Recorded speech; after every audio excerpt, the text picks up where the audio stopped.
My next guest is a nationally recognized expert in political polling and warning label research. Known as the Warnings Doctor, he joins us via Skype to talk about his new book and so much more. Welcome, Jerry Goldhaber. How are you? Good morning. How are you this morning? Wonderful. You have done incredible work, and you're writing this new book. Tell me about the name of the book. The book is called The Warnings Doctor, a prescription for leading a safe life in a dangerous world. And it is a dangerous world. And it seems that you and I were having a conversation that there are conspiracies, at least two conspiracies, that a lot of companies have over the consumer. What are those conspiracies?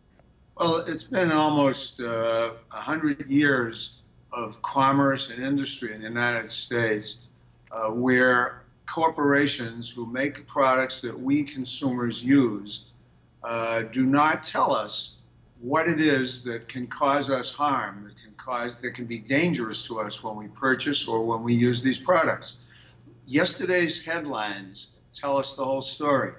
Takata airbags, finally, after a decade of knowing that the propeller unit in there, the inflator unit in their airbag system could overheat, causing an explosion that would send almost shards of metal into people's faces and chests and kill them or seriously injure them.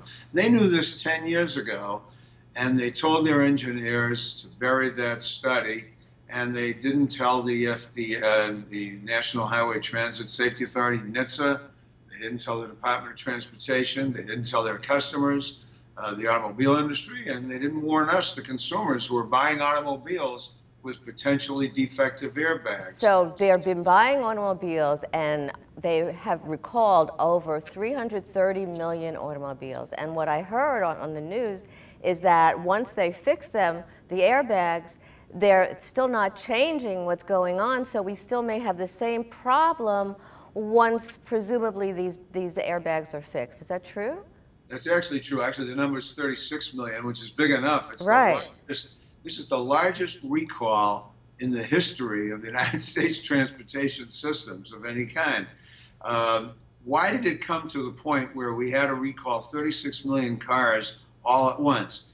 First of all, if Takata had a fix, it would take approximately 5 years to get through all 36 million of these cars. What are we supposed to do for 5 years with a potentially deadly defect in our automobile? I propose that the automobile companies and Takata give a rental car free to every consumer, and it obviously should be a car not equipped with the Takata airbag. Let me ask you this, because recently we had this Amtrak derailment that was deadly and injured a lot of people. Could it have been avoided? And if so, how could we have avoided that horrific accident, derailment? One of the ironies is that over 100 years ago, almost 150 years ago, our railroad industry was operating with flagmen who would stand along the tracks waving flags at the trains to slow them down if they were going around corners or they were going too fast.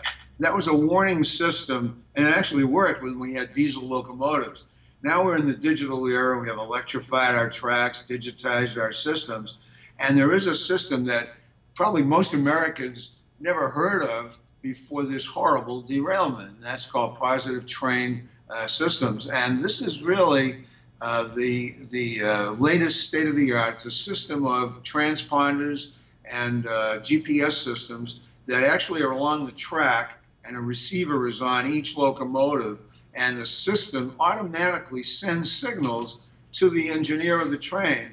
And if the engineer doesn't respond, because the system will say you're going too fast, much like an airplane that will say, right, get an automatic message to the pilot that says you're going too fast, too slow, too high, too low, correct it. Well, if the engineer doesn't correct it, then positive train controls, PTC systems, will take over and automatically decrease the speed of the locomotive. So the train wreck that just occurred outside Philadelphia or in your neighborhood would not have occurred had PTC been installed. What's scandalous is that Congress passed the act mandating that all trains in the United States have this system installed, by 2015. That's 8 years ago. They passed the law, and it's taken us 8 years, and only 15% of the nation's tracks have been protected. Right. So unfortunately, we haven't really been responsive to what the need is, and we've really let that go astray a little bit. I have a question because your book is almost completed, and in the book you have prescriptions not just for trains and for transportation, Jerry, but you have prescriptions for household items, for beauty products, for helmets for kids. Can you give us one, in terms of household items, one hazardous item or problem that we're using that can really cause health issues? Let's take a product that I'm working on right now, body wax. There are companies that are putting out body wax that say you should put it in the microwave oven to heat it up. Actually, the only thing that should go into a microwave oven is food products, because there's no microwave oven, even if it's the same manufacturer, that heats the same way. And you can't accurately measure the temperature. So if I had body wax, this is an example of one product at home, and I wanted to do waxing at home, mostly women do it, some men do it, then I would definitely not use a microwave oven. It's a hazardous situation because the bottom of the container that contains the body wax could melt out and the wax could pour on you. And so it can explode and cause danger to the consumer. That's correct. And you have so many other wonderful ways to really help the consumer, including having us have this level of awareness. Thank you so much, Dr. Goldhaber. It's been a pleasure to have you. Nice to be here. Take care. You too. Still ahead, one entrepreneur who's hoping to inspire and empower women all over the world with her fashions.